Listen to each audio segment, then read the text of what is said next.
நாடு திருமாவளவன் சீமான் எல்லாரும் போயிருந்தோம். விஜய் வந்திருந்தாரு. நாங்கெல்லாம் அனிதா மரணத்தை பார்த்து தொடர்ந்து நீட்டுக்காக எதிர்த்து குரல் கொடுத்து இன்னைக்கு வரைக்கும் போராடிட்டு இருக்கோம். ஆனா விஜய் வந்து அது ஒரு பிசினஸ் ஆப்பர்ச்சுனிட்டியா பார்த்தார்.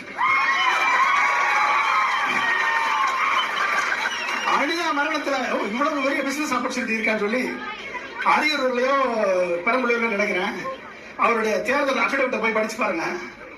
அதுல கோச்சிங் சென்டர்ல investor Vijay, okay, mister Joseph Vijay இன்வெஸ்டரா இருக்கக்கூடிய கோச்சிங் சென்டர் 50,000 கோடி பிசினஸ்ல ஒன் ஆஃப் த இன்வெஸ்டரா இருக்கக்கூடிய மிஸ்டர் ஜோசப் விஜய் அவர்கள் எப்படி நீட்டுக்காக மாணவர்களுக்கு மேல நிற்பார்?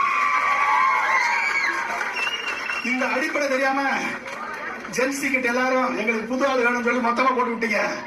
அப்ப அவரு மாணவர் பக்கம் நிப்பாரா இல்ல கார்பரேட் பக்கம் நிக்கக்கூடிய மோடி பக்கம் நிப்பாரா? மோடி பக்கம் நிப்பாரு. டெல்லியில பேட்சை கலத்திட்டு அடிக்கிறான் போலீஸ்.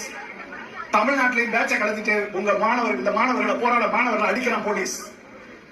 அப்ப டெல்லியில ஆடுவது பிஜேபி அரசு, தமிழ்நாட்டில் ஆடுவது பிராக்சி பிஜேபி அரசு.